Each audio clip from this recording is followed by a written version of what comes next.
राजकुमारी के महल से कुछ ही दूर पर एक बगीचा था जिसमें वहाँ तितली फूल पर बैठती थी और तभी राजकुमारी भी उस बगीचे में जाया करती थी।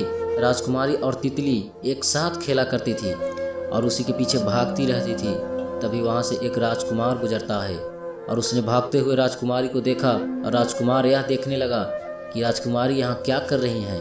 राजकुमार को तितली दिखाई नहीं दे रही थी, इसलिए राजकुमार को ऐसा लग रहा था कि राजकुमारी बगीचे में क्या कर रही है। इसलिए राजकुमार छुप कर बैठ गया और देखने लगा कि राजकुमारी क्या कर रही है। राजकुमारी तितली के पीछे भाग रही थी। राजकुमार यह सब देख रहा था। तभी राजकुमार की नज़र उस सुनहरी तितली पर पड़ गई, क्योंकि वह देखने में बहुत ही अच्छी लग रही थी और धूप के कारण वह चमक रही थी। राजकुमार को यकीन नहीं हो रहा था कि एक तितली किसी इंसान की दोस्त कैसे बन सकती है। उसे कुछ अजीब लग रहा था, लेकिन राजकुमार राजकुमारी को जानता भी नहीं था, इसलिए वह वहीं पर बैठा हुआ कुछ देर तक सोचता रहा। तभी राजकुमार को सोचते हुए काफ़ी समय हो गया था। अब राजकुमार सोचने लगा कि मुझे पता लगाना चाहिए कि तितली राजकुमारी के दोस्त कैसे बन सकती है। तभी उठा और राजकुमारी के पास गया। राजकुमारी के पास जाकर राजकुमार ने पूछा कि यह तितली तुम्हें कैसे जानती है। तब राजकुमारी ने राजकुमार की ओर देखा और सोचने लगी कि इसे हमारे बारे में कैसे पता चला। बहुत बार पूछने पर राजकुमार ने राजकुमारी से कहा कि मुझे आप बताइए कि तितली आपकी दोस्त कैसे बन सकती है।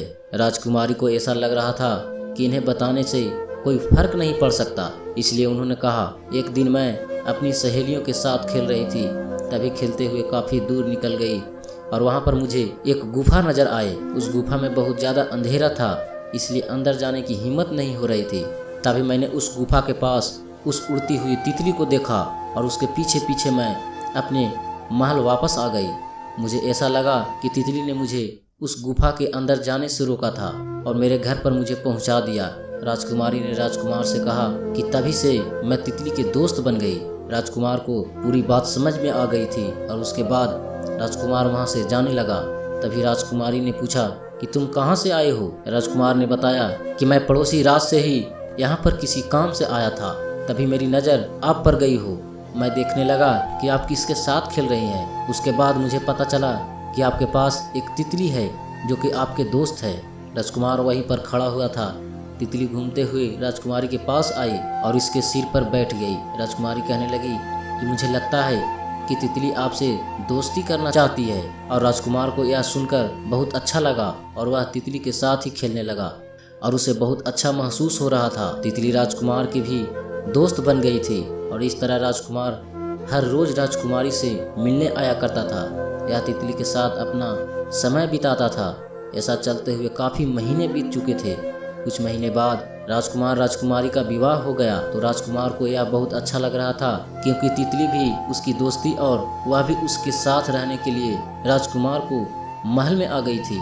राजकुमार ने देखा, एक तितली की वजह से ही मेरा विवाह हो पाया है और यही तितली हमारे भविष्य में हमेशा हमें अच्छी राह पर ले जाएगी। राजकुमार को ऐसा लग रहा था कि तितली की वजह से ही सब कुछ हो रहा है और उसका भविष्य भी अच्छा ही होगा। समय बीतता चला गया और अचानक एक दिन तितली वहाँ से उड़कर कहीं चली गई। उसके कुछ दिन बाद तक भी तितली वापस नहीं आ पाई थी। दोनों ही इस बात को जानकर बहुत दुखी थे, क्योंकि वह तितली को देख नहीं पा रहे थे।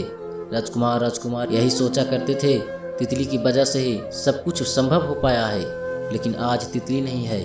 उसी के कारण हमें बहुत दुख हो रहा था। यह कोई नहीं जानता था कि तितली कहाँ गई है। एक दिन राजकुमारी और राजकुमार दोनों बैठे भी यही सोच रहे थे कि तितली अभी तक भी नहीं आई है।